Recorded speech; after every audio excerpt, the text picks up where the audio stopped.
What's up mga kabilog? Welcome sa akin channel, Big James TV.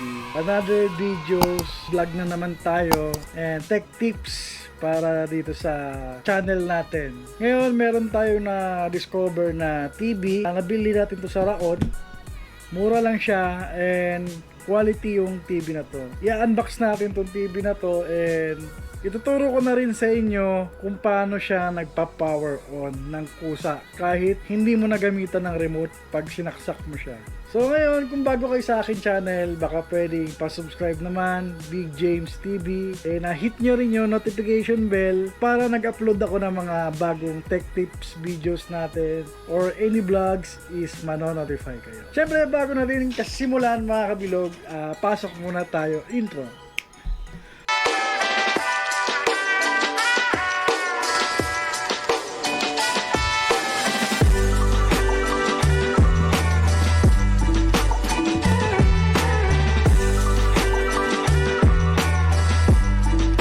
So ayun nga mga kabilog, may na-discover tayong TV, 24-inch American Live. So ngayon, hindi siya ganun kapatok sa online. Hindi ko siya nakikita sa Lazada or Shopee. Medyo umura to, 24-inch. Mabibili mo siya sa Raon na around 3,000 to 3,500. Kung mag-iikot-ikot kayo doon, maraming mura sa Raon na ganitong TV. I-unbox natin to para mapakita sa inyo kung ano yung quality niya and then ano yung kasama niya sa package. Then ituturo ko sa inyo kung paano yung mag-power on kasi ito na yung ginagamit ko sa arcade machine ko. Ang dami kasing nagtatanong sa akin and nag-comment dun sa vlog natin. Tinatanong nila kung paano mag-power on yung TV na hindi kailangan gamitan ng remote once na sinaksak natin siya. Anyway, unbox na natin to para makita nyo. Ayan. 24-inch. So, buksan na natin. So, by the way mga kabilog, yung quality niya, para siyang Japan made. Kasi yung logo niya, parang pan Japan talaga. Then, ang bigat ng TV na to Hindi siya parang putyo-putyo lang. Ito yung manual. Andito na yung remote. Tsaka yung stand. Meron na rin siyang screw. Ayun. Then, yung TV natin. Then, wala na siyang laman. Styro na lang to. Mabigat yung TV, guys. Mabigat. Mabigat siya. And maganda yung quality. Plastic, then naka screen protector, tapos yung IR nya ito nasa baba, brand American Live. So try natin i-setup, ilalagay natin yung stand nya.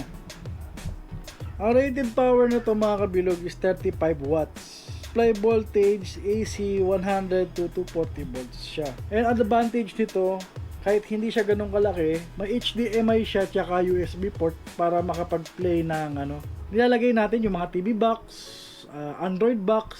So pwede ito doon. Pwede nyo rin saksakan ng DVD kasi meron siyang RCA.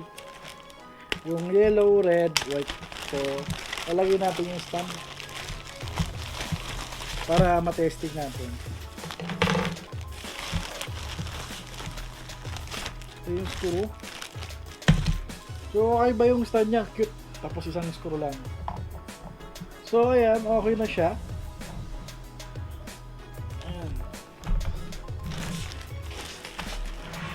Grabe, mabigat tong TV na to. Maganda yung quality. Ayos na ayos Try natin i-open. Ngayon, na-testing natin, natin siya. Umilaw yung pula sa baba. Ayan. Hindi siya nag-auto power on. Ngayon, may settings yan. Kasi marami nagtatanong sa akin kung paano nag-auto power on siya. Iti-testing natin yung settings na yun. Gagawin natin dito para matest nyo rin sa TV nyo. Gusto nyo mag-power on yung TV nyo. Once plinag kagad, so automatic mag-on siya. Ito ngayon, hindi pa kasi siya nakasetup. Gagamitan natin siya ng remote or yung switch niya sa likod. Pipinutin natin.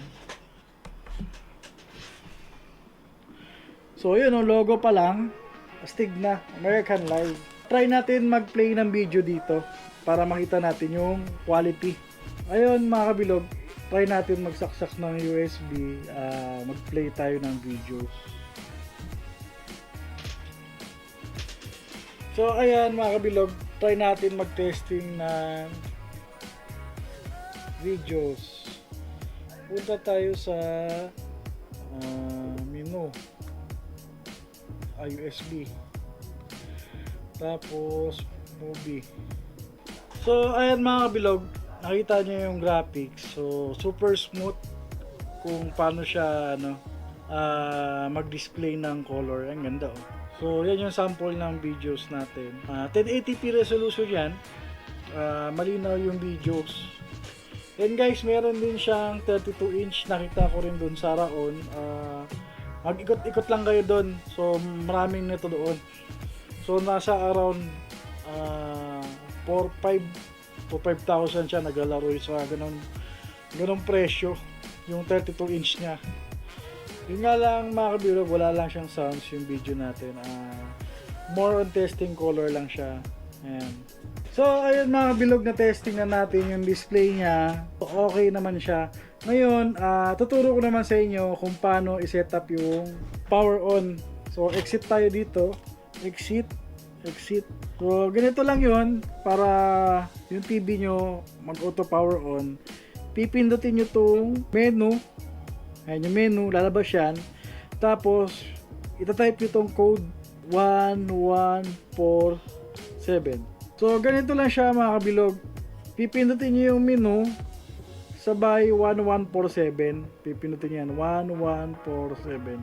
Ito yung lalabas, factory settings ng TV. Ngayon, ang kailangan lang naman natin puntahan dito is yung general settings. Ayan. Nakikita niyo itong general settings, power mode. I-on nyo lang yan. Once naka power on na yung power mode, automatic pag pinatay mo tong TV, mag-on siya. So exit mo na to, pinutin mo na yung exit. Naka-set up na siya. Itatry natin. Pag hinugot ko siya sa saksakan, mamatay na siya. So yung mga natural na TV, pag sinaksak natin, di ba hindi pa nagbubukas, kailangan pang i-remote. Ito ngayon, once na sinaksak natin, automatic magto-turn on na siya. Try natin. So patay na siya, saksak natin ulit.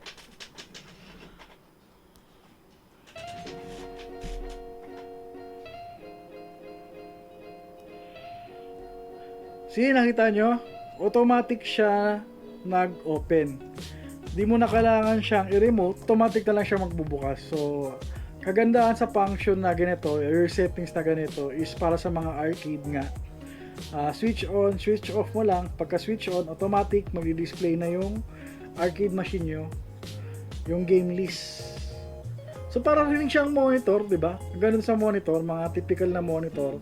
Pag salpak ng monitor, automatic nag-on. Parang ganun na rin siya kung mga napapansin nyo. So yun lang mga kabilog. Hope na marami na naman kayong natutunan sa videos natin.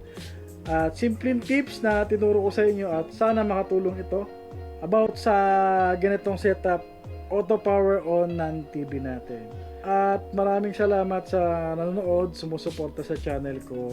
At ayun mga kabilog, hanggang dito na lang siguro yung vlog tech tips natin for today.